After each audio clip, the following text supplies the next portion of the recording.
37th in the world, the flagship podcast of the Georgetown University Journal of International Affairs.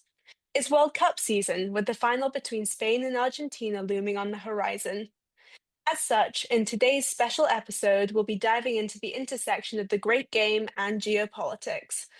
I have the distinct pleasure of being joined by Dr. Lindsay Sarah Krasnoff, an internationally recognized sports diplomacy expert, speaker, and consultant, who is also a clinical assistant professor at the Robert Preston Tisch Institute for Global Sport at New York University.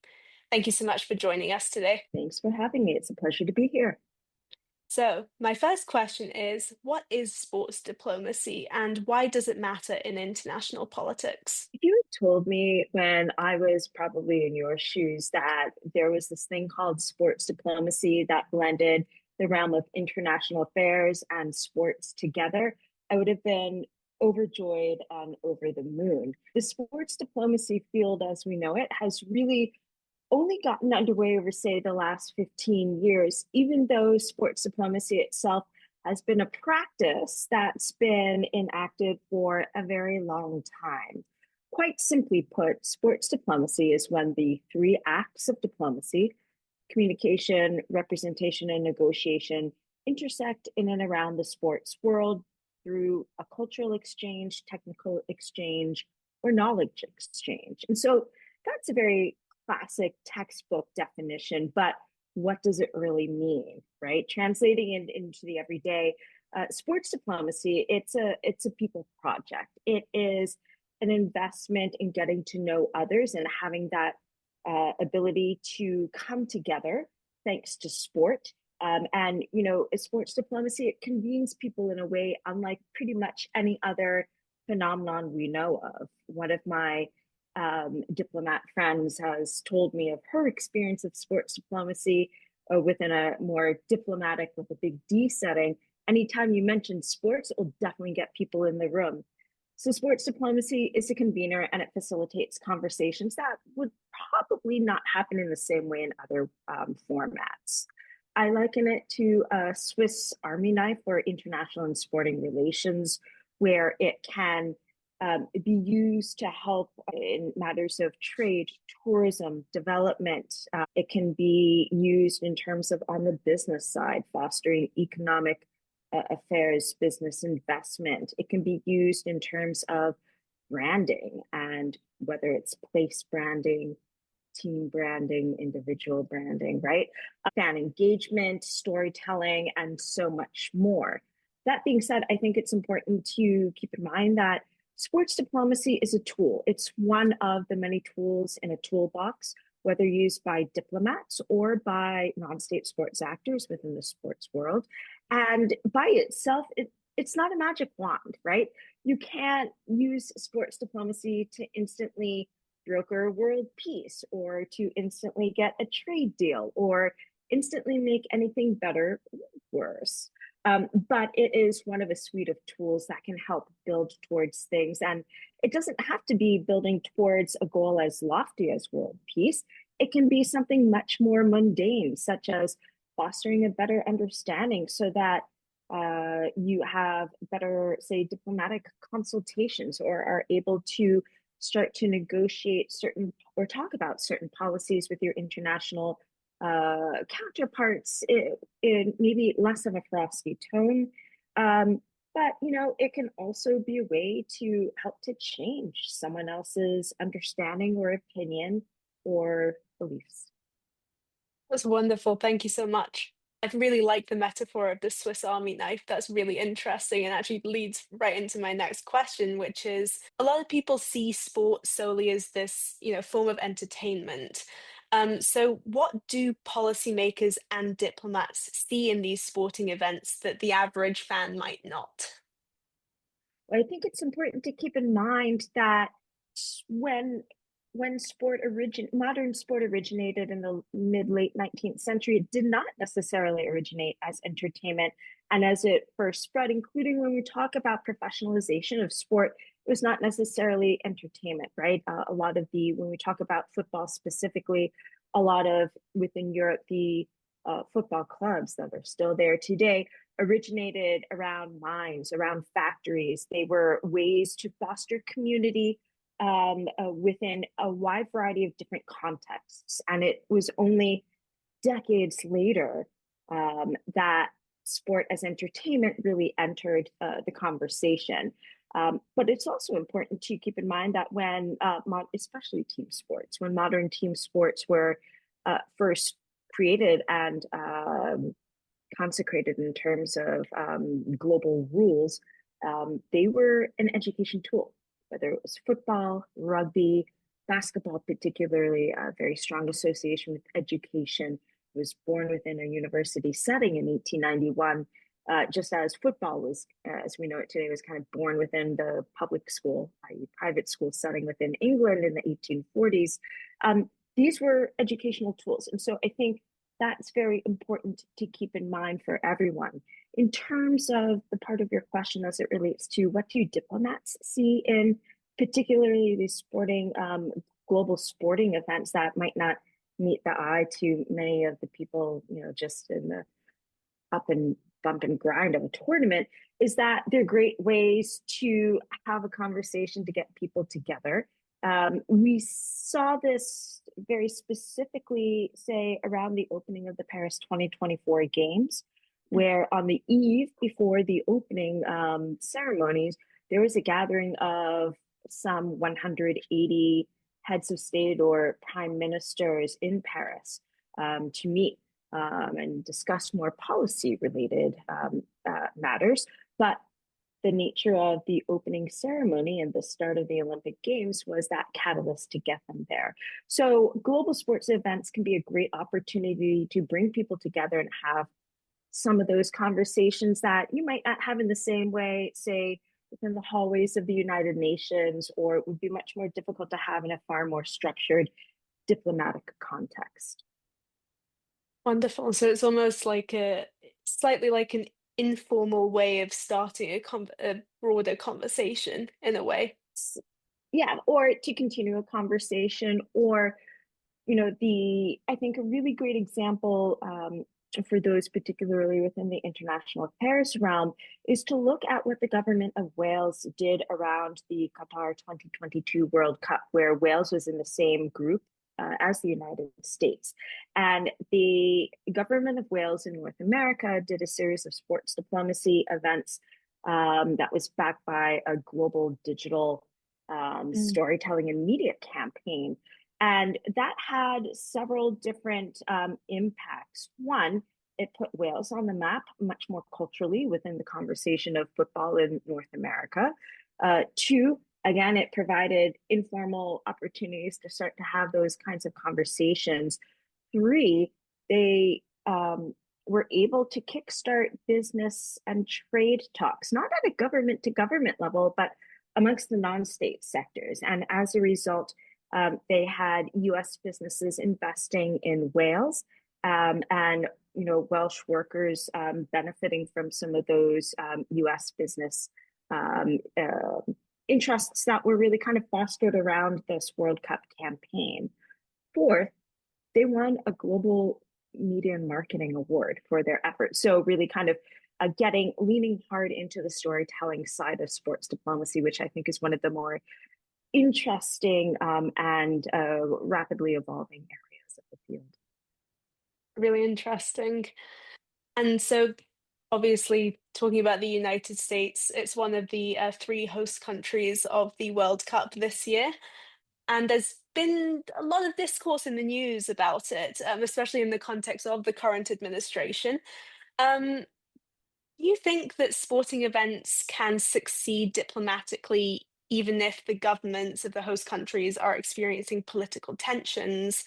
And are there any examples of these successes or failures? Yes, I do think it is possible for these global events to have some kind of diplomatic successes, even if at a larger government to government level, there are certain tensions that might make that more difficult. I cannot point to an um, immediate example to hand, mostly because one of the things about sports diplomacy is that it is often not in the public light. just like with any kind of diplomacy, sometimes it is most effective when it is not the media story du jour, right? It's also very infrequently that you have a singular, home run sports diplomacy success. These are sports diplomacy, if you're using it as a tool, whether you're within the government side or on the sports world side, it's something that you need to approach as a long-term investment and something that you need to sustain over time. Because doing a one-off event, even a global sporting event, is not going to be terribly effective in the longer term. It might have like an instant impact, but you need to be able to put it within a larger strategy. So there needs to be some kind of strategic intent, and it needs to be more than just a one-off endeavor.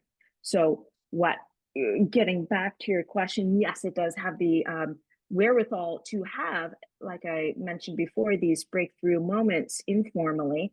And we don't know necessarily the nature of very specific conversations that we know have to have gone on amongst diplomats working amongst the three co-host countries in order for the tournament to have come off as it has. And we might not never know the specific nature of that, but there have to have been some kind of diplomatic breakthroughs in order for us to have witnessed the last 5, 6 weeks of football fantasia. That's very true. And speaking of the fact that there are three host countries, there's Mexico, the US, and Canada. What diplomatic opportunities and also potential challenges do you think it's created having these three host countries as opposed to just the normal one host country that we typically see? FIFA 2026 amongst three co-hosts was always going to be a very complex and complicated affair because these are also very large countries spanning the Atlantic to the Pacific Ocean, from the Arctic, much further south. So there's that, but also keep in mind the nature of how Canada, Mexico, and the United States are set up. They're not necessarily all centralized countries in the way that many European countries are, for example. So it has not just been layers of federal government, but also layers of state government and layers of local city government, because there have been 16 different host cities. There's also the additional layer of FIFA itself, as well as the FIFA 2026 organizing committee. So this is the first time that FIFA has taken over organization of hosting the actual event itself. Usually it's been left up to the host country. So plus, when you factor in an expanded field of teams from 32 to 48, it just magnifies the complication level several degrees. So it was always going to be complicated before you bring in the geopolitical or the economic tensions over tariffs and so forth. Thank you. And so obviously there are the three host countries. They're all slightly different in one way, shape, or form. Do you think that there is a potential opportunity for these three countries to expand their own cooperation beyond the tournament itself, despite the, you know, current geopolitical situation between the three of them? Or is their cooperation more so just a symbolic gesture for the World Cup? Again, I think it's very difficult for us on the outside to fully assess what's going on the inside. And again, these sorts of things are likely already happening, and there's probably reasons why this has not been a story in the limelight.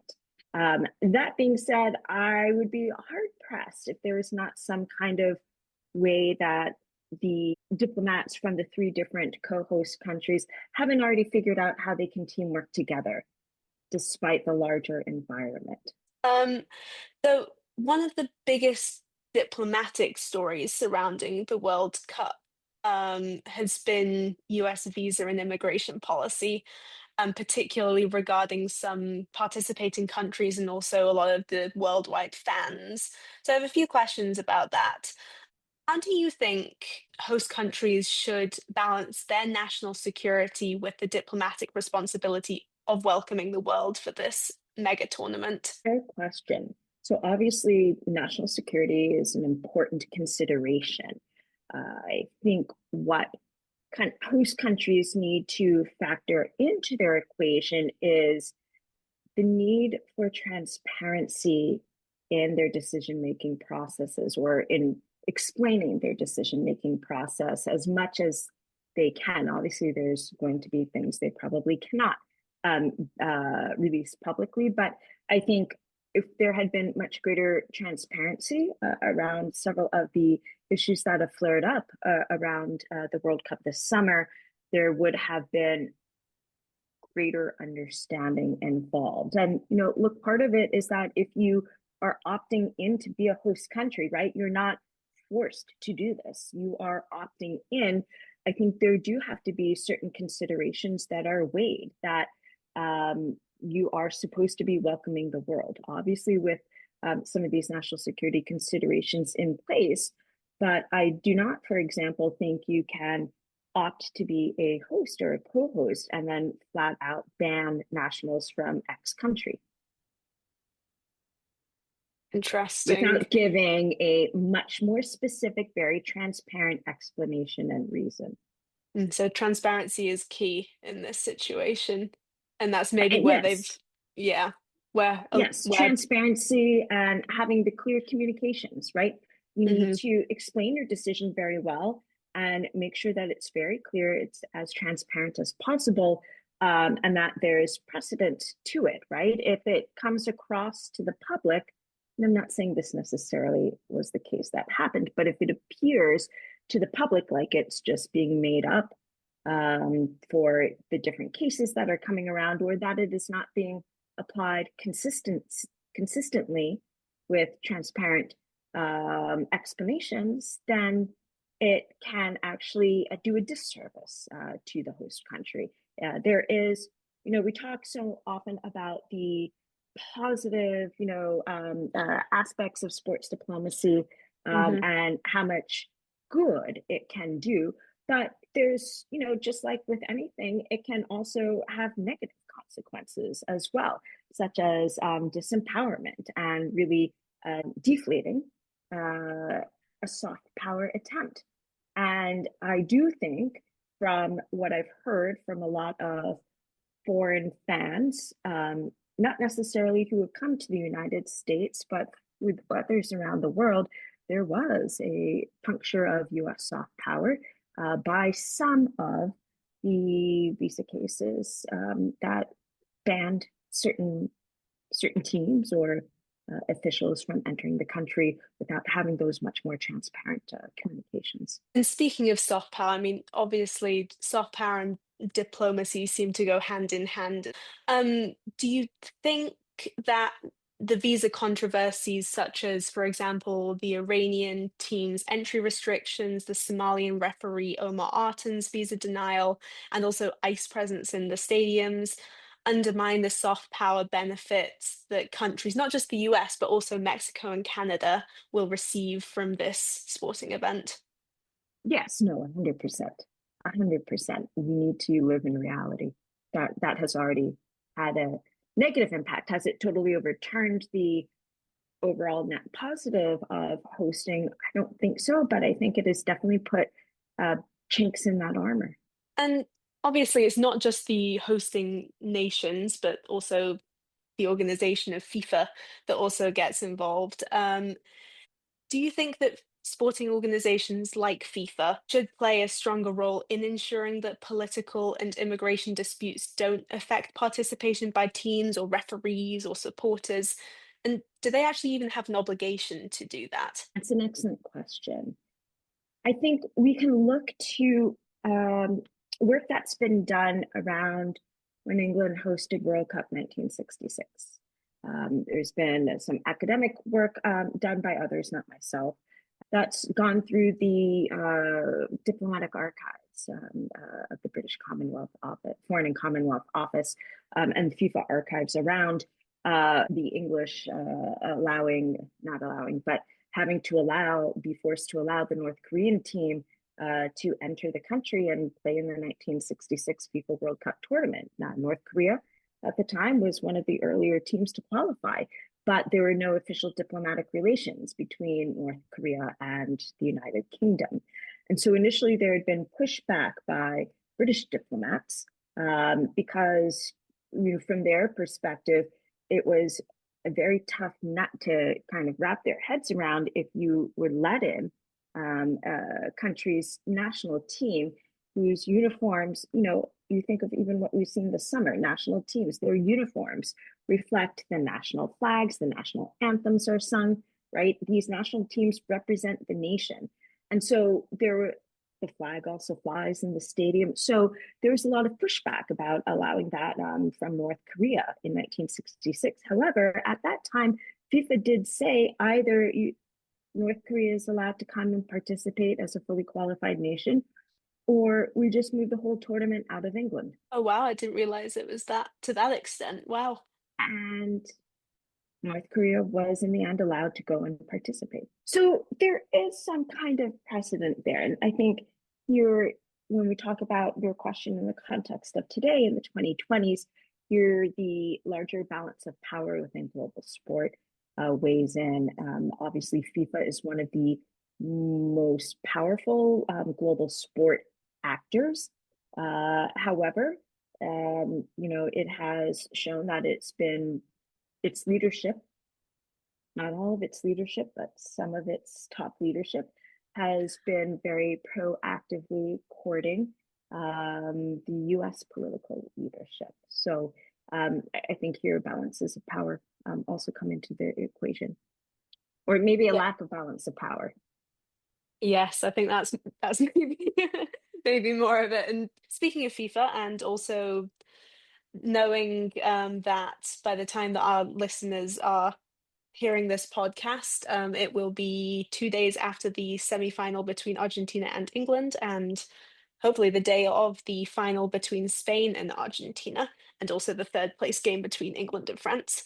That as an England fan, it was very difficult not to feel the tension between that in that semi-final match.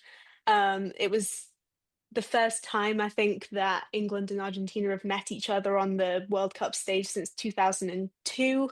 And it did sort of revive this discussion of the territorial dispute for the Falkland Islands, and also the celebrations afterwards, which are pending FIFA review. Um, I think this match reminded people that historical, political conflicts can resurface through sport. How do events like the World Cup or this specific match demonstrate both the opportunities and the limitations of sport diplomacy? Well, I think you've already stated it. Matches like the England Argentina game show both the opportunities, but especially the limitations, particularly given the action of the Argentine players in the immediate aftermath and unfurling that flag or blanket, whatever it was.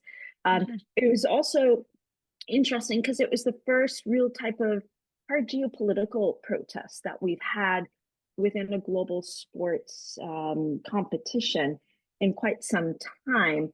We think about there is a long history of elite athletes protesting at the Olympics, for example. That's much more typical, though. They're protesting human rights or civil rights. This was actually about a geographical dispute, which is rather unusual and a little bit unprecedented. So I think it definitely shows some of the limitations, right? This game was never going to foster lots of bonhomie and goodwill between the two sides within the stadium, at least. It's a little different when we take into context the France and Spain game the day before. I'm Team France. I've been working on French football since the last time they won the World Cup. And it was very different. Spain and France have a traditional sports rivalry in football and basketball, but it's not the same kind of bitter tears in the earth kind of rivalry that England and Argentina have. The Spanish and French sports rivalry is much more, they recognize each other's competition, and even though it's not necessarily the outcome that they wanted, they applaud and they can acknowledge it in the vein of sportsmanship and so forth. Even this past week, with one of the larger controversies around that game ahead of time was how the former Spanish prime minister had come out with very racist remarks against Kylian Mbappe and the French team, effectively Hmm. saying that they're not French, and feeding directly into a lot of far right wing critiques of the Hmm. French team over time. Um, and it's really interesting because this was not the first politician, even former politician in this World Cup, to attack the French team as not being French. We first saw that immediately following France's game with Paraguay, where a Hmm. Paraguayan senator had hurled very violent racist remarks at Kylian Mbappe, to the point where he had to respond publicly, and Hmm. as did French diplomats, the French president, the Football Federation, and so forth. At least with the Spain example, many of the Spanish players themselves came out and said, "We disown these remarks. These remarks do not reflect our beliefs and our knowledge of what France is today." Of course, they're French. So there had been that dynamic overarching in that game. But these examples are vastly different from that very hard, bitter rivalry between England and Argentina. So opportunities, but certainly limitations. Hmm. And events like the England-Argentina match are a very extreme form of a rivalry. Typically it's more of like a respectful rivalry, like you said, between Spain and France. But do you think that there's a way that events like this can serve as space for reconciliation between countries with differing histories, or does it mostly just reinforce the rivalry on an international stage? It does have the opportunity because at the end of the day, sports diplomacy, it's all about the art of opportunity, Mhm. right? Because it's a tool, it can help to create a wide variety of different opportunities. The key is the intent and the strategy that goes into it. So, while it certainly these kinds of rivalries could have the opportunity to have some kind of larger reconciliation, I was not hearing about any of that in the lead up to this particular match in question. Um, which is not to say it couldn't happen at some point in the future. So it is a possibility, but there has to be that intentional plan. Mhm. And also the remembrance that there's external factors outside of that that factor into the diplomacy as well as the talking about the England-Argentina game. There's the banner that was unfurled after the game, as well as I believe a few of the teams were not allowed to bring flags into stadiums because of Correct. FIFA's political messaging ban. Um, Correct. when these political messages do emerge during celebrations or matches, where should FIFA draw the line between free expression and the neutrality of the tournament? Because it does seem like they've been a bit picky choosy with which ones to say no to. Right. And it's exactly when you get into that being picky choosy in terms of where you draw the line that it starts to get at the integrity of the rule and regulation itself. You're going Hmm. to have the rule, enforce it for everyone, not just for some. And we've seen, I think, a edging away of the integrity of the tournament as a result of some of these various different questionable decisions over the last several weeks.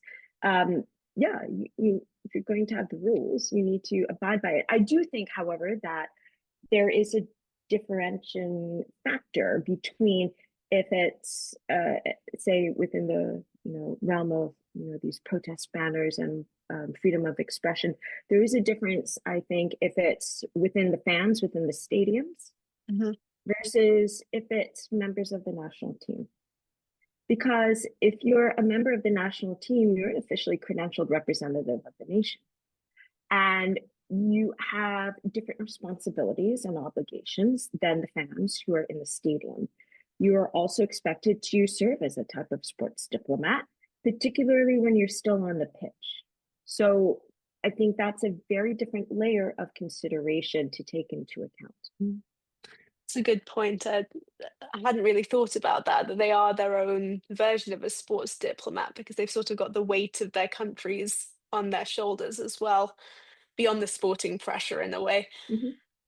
And so finally, moving into the future a little bit, because the United States, Canada, and Mexico have hosted the World Cup in 2026, and Los Angeles in the US is hosting the Olympics in 2028.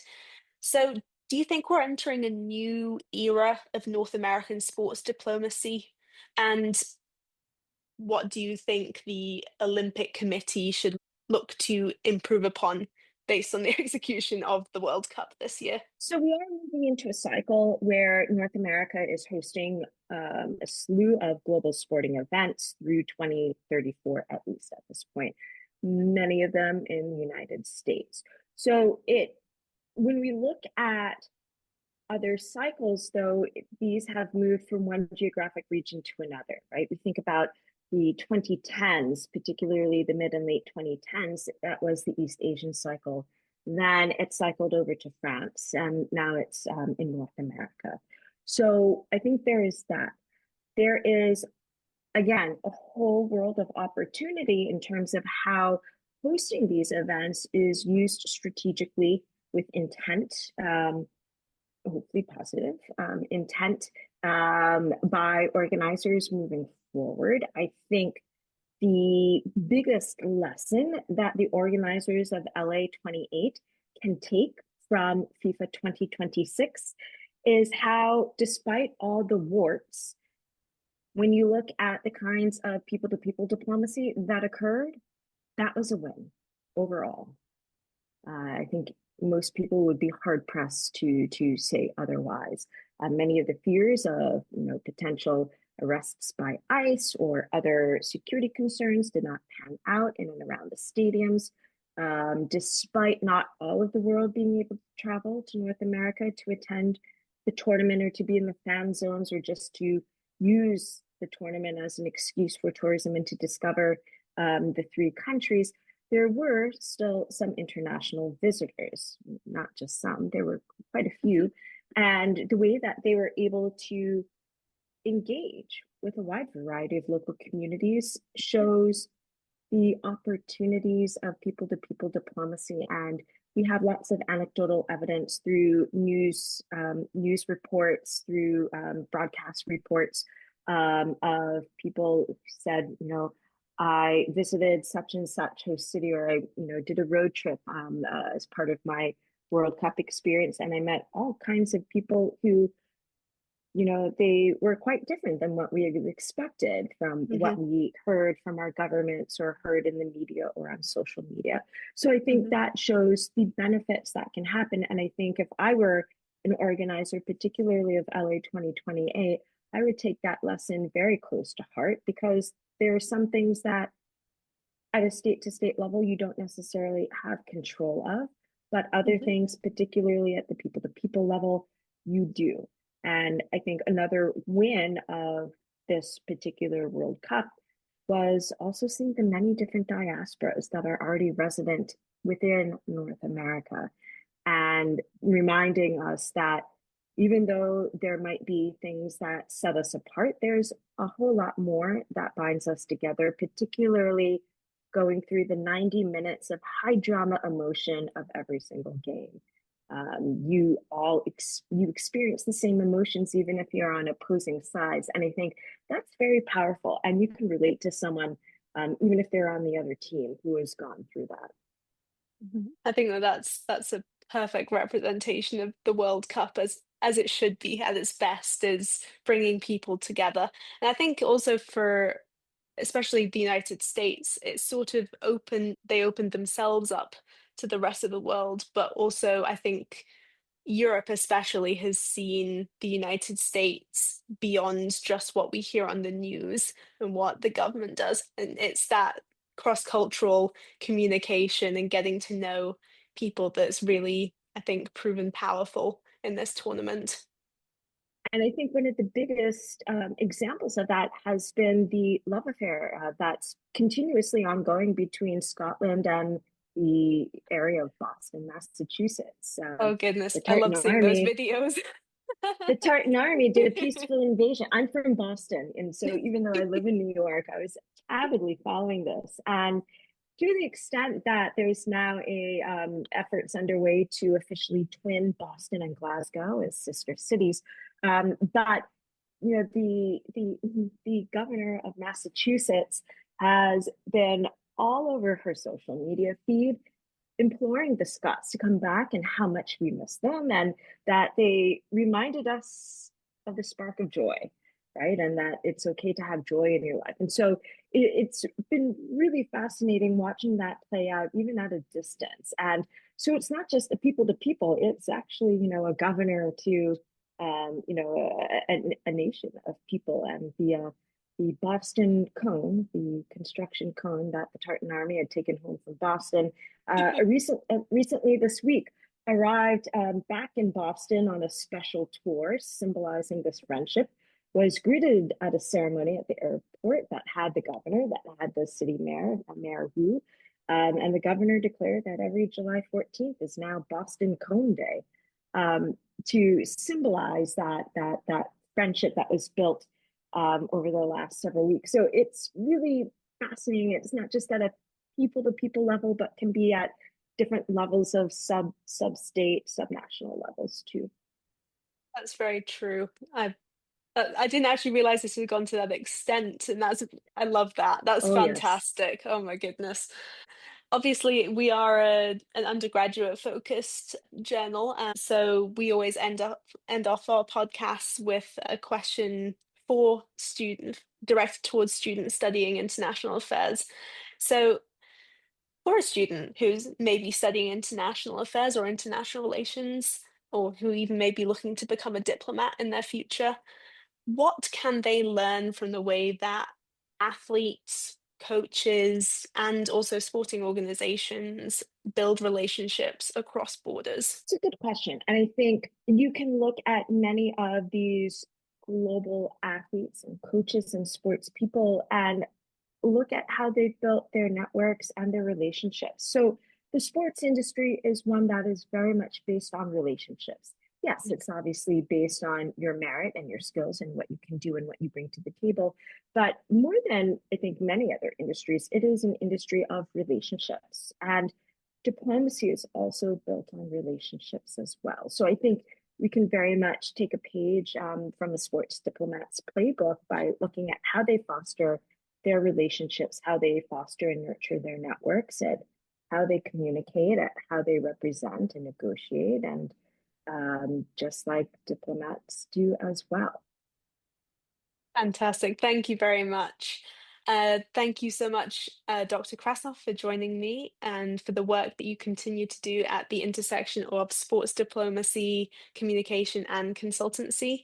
As we've heard today, sports diplomacy is the Swiss Army knife of diplomacy, and the World Cup is a way for people to come together, but also for new relationships to be forged through diplomacy and cross-governmental interactions.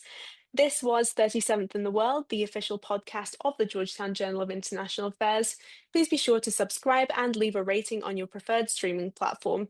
To support the podcast, click the link in this episode's description. And for more expert interviews and international insights, head over to gajia.georgetown.edu. Thank you.